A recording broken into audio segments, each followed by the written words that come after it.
అదనపు బస్సులు కూడా వేయాలని చెప్పి కూడా ఆర్టీసీ వాళ్ళని కోరడం జరిగింది. హెల్త్ డిపార్ట్మెంట్ వాళ్ళకు కూడా డైరెక్షన్స్ ఇవ్వడం జరిగింది. పోలీస్ డిపార్ట్మెంట్ వాళ్ళకు కూడా అన్ని చోట్ల కూడా సరి అయిన బందోబస్తు ఏర్పాటు చేసి ఎక్కడ వచ్చే భక్తులకు ఇబ్బంది కలగకుండా మళ్ళీ ఇంటికి వెళ్ళే విధంగా వాళ్ళను చూసుకోమని చెప్పడము. అదేవిధంగా మెట్రో సేవలు కూడా అందించాలి, ఎక్స్ట్రా మెట్రో ట్రైన్స్ నడిపించాలని చెప్పి కూడా వారికి చెప్పాము. అదేవిధంగా అడ్వర్టైజ్మెంట్ కూడా పెద్ద ఎత్తున చేపట్టి ఈసారి భక్తులు ఎక్కువగా వచ్చేటువంటి అవకాశం ఉన్నది. ఎందుకంటే ఉచిత బస్సు సౌకర్యం ఉంది కాబట్టి పెద్ద ఎత్తున భక్తులు వచ్చే అవకాశం ఉంది కాబట్టి ఆ క్రౌడ్ కంట్రోలింగ్ మేనేజ్మెంట్ కూడా చేయాలని చెప్పడం జరిగింది. అంతేకాకుండా ఇక్కడ ఉన్నటువంటి అన్ని జిల్లాలకు సంబంధించినటువంటి కలెక్టర్లను కూడా మళ్ళీ అన్ని శాఖలతోటి రివ్యూ చేసుకుంటూ బోనాలు అయిపోయే వరకు కూడా కోఆర్డినేషన్లో ఉండి అందరూ కూడా మంచిగా బోనాలు జరిగే విధంగా సహకరించాలని కోరడం జరిగింది. ఇక్కడ వచ్చిన ప్రతి అధికారి కూడా ఈ రోజు నుంచి బోనాలు పూర్తి అయ్యే వరకు కూడా మరి కోఆర్డినేషన్లోనే ఉంటారు. మా దేవాదాయ శాఖ నుంచి కూడా మేము చేయాల్సిన కార్యక్రమం మేము చేస్తాము. టూరిజం సెక్రటరీ, మా ఎండోమెంట్ సెక్రటరీ ఒకరే కాబట్టి టూరిజంకు సంబంధించిన కళా బృందాలను తీసుకురావడం కానీ వాళ్ళ ద్వారా ప్రజలను ఏ విధంగా మరి ఎంటర్టైన్ చేయాలి అవన్నీ కూడా వారు చూసుకుంటారు. అదేవిధంగా లేజర్ షోస్ అయితేనేమి ఇవన్నీ కూడా వారు చూసుకోవడం జరుగుతుంది.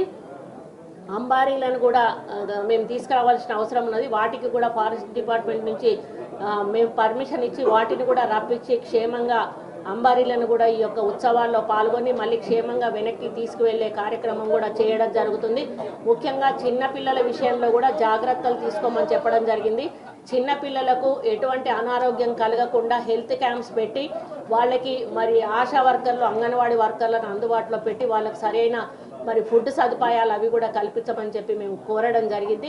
ఈ విధంగా అన్ని దారుల నుంచి కూడా ఈ డిపార్ట్మెంట్ ఆ డిపార్ట్మెంట్ అనకుండా అన్ని డిపార్ట్మెంట్ నుండి కూడా మేము అందరికీ కూడా ఆదేశాలు ఇచ్చి వాళ్ళు మళ్ళా కింది స్థాయిలో కోఆర్డినేట్ చేసుకొని అన్ని సౌకర్యాలు కూడా కల్పించి ఈ బోనాలను అత్యంత వైభవంగా మరి తెలంగాణ ఏదైతే వచ్చిన తర్వాత దీన్ని మనం జాతీయ పండుగ తెలంగాణ బోనాలుగా మనం ప్రకటించుకున్నామో రాష్ట్ర బోనాల పండుగగా దీన్ని పెద్ద ఎత్తున మరి గతంలో కంటే కూడా ఇంకా వైభవంగా మేము నిర్వహించి సీఎం గారి నుంచి 25 కోట్ల ఫండ్కు మేము ఈ కమిటీ ద్వారా ఈరోజు మేము ప్రపోజ్ చేయబోతా ఉన్నాం. గతంలో ఒక 15 కోట్లు ఇచ్చుకుంటూ పోతే అరకొర సౌకర్యాలు ఉండడం వలన కొంత భక్తులు ఇబ్బంది పడ్డారు. ఈసారి ఆ విధంగా భక్తులు ఇబ్బంది పడకుండా సీఎం గారు నోటీస్కి తీసుకెళ్లి వారిని ఇంకా అదనపు ఫండ్ ఇవ్వాలని కోరడం జరుగుతుంది. వారు ఆదేశించిన మేరకు ఈరోజు మీటింగ్ మేము కండక్ట్ చేసి మంచి ఆలోచనతోటి ప్రజలను మరి మంచిగా వచ్చి వెళ్ళే విధంగా చూసుకోవడం కోసం మేము ఈ కార్యక్రమాన్ని నిర్వహించాము. సీఎం గారి ఆదేశాలతోటి తప్పకుండా ఈ బోనాల పండుగను అందరం కలిసి విజయవంతం చేస్తామని తెలియజేస్తున్నాం. మేము హెల్ప్ లైన్ కూడా ఒకటి పెట్టమని చెప్పామండి. నెంబర్ వాళ్ళు మళ్ళీ మీకు ప్రకటిస్తాంలేండి. అంటే చెప్పాను ఇప్పుడే, వాళ్ళు పెట్టినాక మళ్ళీ మీ మీడియా వాళ్ళందరికీ కూడా కమ్యూనికేట్ చేయమని.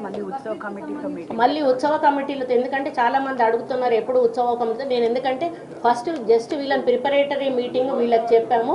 తప్పకుండా ఉత్సవ కమిటీ మీటింగ్ మళ్ళీ పెట్టి వాళ్ళతో ప్రిపరేషన్ ఏమేమి కావాలో తీసుకొని వాళ్ళకి కావాల్సిన నిధులు మళ్ళీ మేము కేటాయించడం జరుగుతుంది. అక్కడ కన్సర్న్ డిపార్ట్మెంట్స్ తోటి కూడా మేము ఆ పనులు జరిపించడం జరుగుతుంది. ఎట్టి పరిస్థితుల్లోనూ పండగ వరకు అన్నీ కూడా వాళ్ళకి సౌకర్యాలు కల్పించి భక్తులకు ఎటువంటి ఇబ్బంది కలగకుండా చూసుకునే బాధ్యత మాది అని తెలియజేస్తాం. అది అమ్మవార్లు వాళ్ళు చూసుకోవాలి, అది ప్రకృతికి సంబంధించింది, దానికి నేను సమాధానం చెప్పలేదు.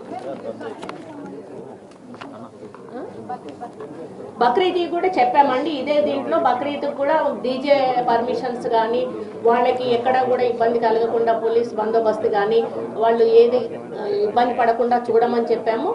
ఆ రోజు కూడా బోనాల రోజు కూడా డీజే ప్రాబ్లమ్స్ ఏం రాదు. ఎందుకంటే ఇది మత